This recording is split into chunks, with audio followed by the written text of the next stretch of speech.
And we welcome you to the Prentice Awesome Heating Air Coaches Corner. John Dinkins here with head coach Floyd Walker of the Eagleville Eagles. And we're glad you're here, Coach. And another night in Eagletown, I guess. Always exciting, always a big crowd. It was another good night. I believe we had a good turnout last night, and I appreciate everybody coming out to support our kids. And I'm excited that our kids had an opportunity to have some success on a Friday night. You know, Coach, you got off to a really good start. I mean, and that's important. You put up 21 last week, the week before. Right. And I know you were pleased with your offense, but I want to talk about defense. The big interception kind of helped a little bit in that cause. 42-0 was the final running clock. I want to talk about that for a minute too. But getting off to a start like that, and it helps the defense. Defense played well. What's your take on it? I mean, anytime you can get off to a fast start, it kind of energizes the whole group. Offense, defense, kickoff team, kickoff return team. Because I thought our kickoff team set the tempo last night. I thought they covered really well, and when they closed on the ball, I thought they tried to be physical with the football carrier. So I think that kind of set the tempo. We got an early turnover, which also generated some excitement, and then we got a quick score on offense. So when those kind of things start to take place and the whole sideline becomes energized, it kind of starts to kind of mushroom out from end to end, and I thought our kids really enjoyed it. Kind of a game of big plays too, wasn't it? I mean, Benton Fox, 3 of 4 for 3 touchdowns, 139 yards. That's pretty good stat right there. Bad night for them. Yeah. I mean, if it was some good completions, he threw a deep one to Marshall Fields. He threw a touchdown pass to Case and Puffer. He had another. Well, he may have thrown another touchdown pass to Case and Puffer too, but what we wanted to do is we wanted to try to spread the ball around, get the ball out in space, let the kids try to get one-on-one and see if they could be just playmakers, and it worked out well for us last night. And Puffer had a kickoff return for a TD. He had a kickoff. So that had to be like the opening kickoff, was that right? No, the second half. Second half. It was a kickoff. That was the only score in the second half that you really, needed, I guess. Once that happened to open up the second half, we were like, look, we're gonna start substituting kids. We're gonna let some of these younger kids get a taste of it, but we kind of left some of the starting offensive line in, and we started to substitute wide receivers, quarterbacks, and running backs. So a lot of kids got an opportunity to shine last night. So we're thankful for that experience that they got. 35-0 at halftime. I know we going into the locker room. What do you tell them when they got a big lead like that? I mean, because sometimes you can make mistakes or something at the beginning of the second half, maybe let down a little bit, but there was no letdown. But there was a bunch of mistakes too.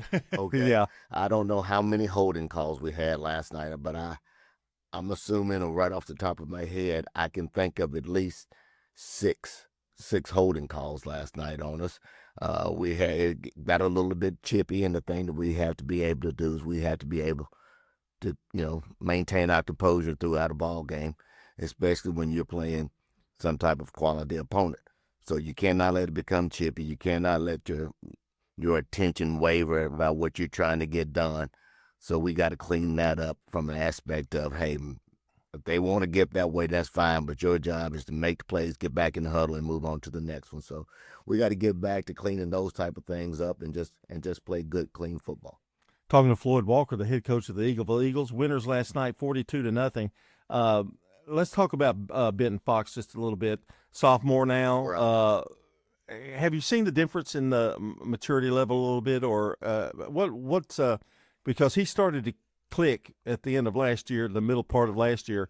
But have you seen the change in him a little bit? You have. He's become a little bit more knowledgeable about what he's trying to do at the quarterback position. He's starting to recognize defensive fronts, defensive coverages. He's starting to understand, hey, let me just take what they give me. I don't have to try to be greedy.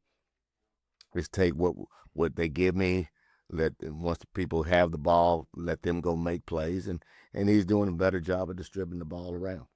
It's remarkable to see the change in kids, and Benton's one of them. Marshall Fields has been a kind of a go-to guy for a while, and he's not disappointed to this point. And you when you have a game like that, your offensive line has to be doing a pretty good job. And I know some problems in the second half a little bit with maybe some of the youngsters coming in there too. But overall, I know you had to be pleased with that offensive line. We thought that our offensive line and our defense line were going to be our strong suit this year. Those kids have played in a lot of ball games. Most of those kids are seniors. They've either been 2 or 3 year starters. Some of them may have been 4-year starters. But they're a group they're fairly intelligent. They can recognize defense. We got Dylan Harrington playing center, and he can identify different fronts, and the kids understand where blitzes are coming from. So when you have an experienced group like that, it's a plus for you because it kind of frees you up to do some things or make adjustments, and they understand what you're trying to get done when you do make those adjustments. I've asked this, Floyd, to you. I've asked this question probably every time I've talked to you. But defensively, Eagleville just, I don't know what it is, but they get better and better as the year progresses, and had a shutout, a tough PCA team. They scored a few, but to be honest, that's just something that has always been in their DNA or something. But I guess coaching has a lot to do with that too. It does. I mean, Coach Spann, Coach Peppinger, Coach Haley, they do a tremendous job on it. And it's one of those deals where defensively, the defensive staff has been together.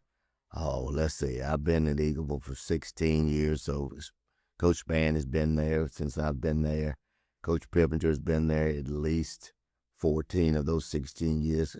Coach Haley played since he was born. Yeah, played in that system. So, and I've been secondary coach since I've been there. So it's one of those deals to where we've been doing our defense for a long period of time. So everybody's pretty much on the same page, and we all know what the expectations are as far as, one, we want to try to be physical. 2, we want to try to get to the football, and third thing we want to do is we want to make sure that we're all on the same page and we just do our base job. So what's the key? Why have they stayed so long? I mean, is it it's just a good place to be? I would think is the only thing I can think of. I mean, I'm sure that they may have been offered some other places to go, but it's just such a great place to be at, and I can vouch for that. But it's just a remarkable how long tenured all of y'all have been together for so long. I mean, it's the thing about it. Most of, like, the Coach Peppinger, Coach Spann, all of their kids attend Eagleville. All their kids have graduated. They still have kids that are enrolled. Coach Spann's got a set of twins. Coach Peppinger's older or youngest daughter, I think now, is a cheerleader. I think she's a junior. So it's one of those deals where it's become like a family affair for them, and getting to watch their kids grow up and go through the process of, elementary, middle, and high school. And our kids in our school building are exceptional. I mean, they're very polite. They're extremely cordial when it comes to meeting any stranger. When you walk down the hallways, you feel like every kid in the building get along with whoever the other kid may be, wherever walk of life that kid may come from. So it's a unique place. I wanted to mention too, and you may have, but Jonathan Jordan had a carry for 61 yards, a touchdown. I mentioned him. Jonathan's ripped off another one. He had a long one last week, and he's doing a good job. I think we've got a good combination between him and Thomas Solomon running the football, and he probably needs to get a couple of more touches. And if the game hadn't went the way that it had, he probably would have. I know when you get through with a game like that, I know you have to kind of, that was a great win, but you got to be ready for next week. And, you just kind of try to put that out of your mind after a bad loss, a big win. You kind of have to do the same philosophy, don't you? What you want to do is you want kids to enjoy winning. Mm-hmm. I mean, winning's hard enough, and you don't want to make it any more difficult for the kids. So anytime that you can get a win, whether it's by 1 or whether it's by 30, you want the kids to enjoy it. You want them to embrace one another. You want them to be able to walk out of the building with a smile and joy on their face, and that's what we try to do. and then we'll tell them to enjoy it, and on Monday we'll try to put it to rest and get ready for the next one. Some individual stars last week, and now I want to talk about that defensive unit one more time before we move on. The a shutout is big. I mean, even when you bring in and the clock is moving and you've got in your younger kids playing, they want that shutout, don't they? They do. Yeah. They do. And you want it for the older kids, for the starters. Mm-hmm. All right? You want it for the starters. You want it for the seniors. Because like you said, in this day and time, a shutout is very difficult to come by. And I thought some of our 2s and 3s came in and did a good job, because it wasn't like community took their starters out. They left their starters in because they're trying to establish a program. Mm-hmm. They've got a new coaching staff. They've changed offensive and defensive philosophies, and they're trying to get kids to understand how to play the game. So what you want to do is you want your younger kids to basically do the same thing that they're trying to get done. But on the flip side, you got to take pride and make sure that you don't lose the shutout for the starters.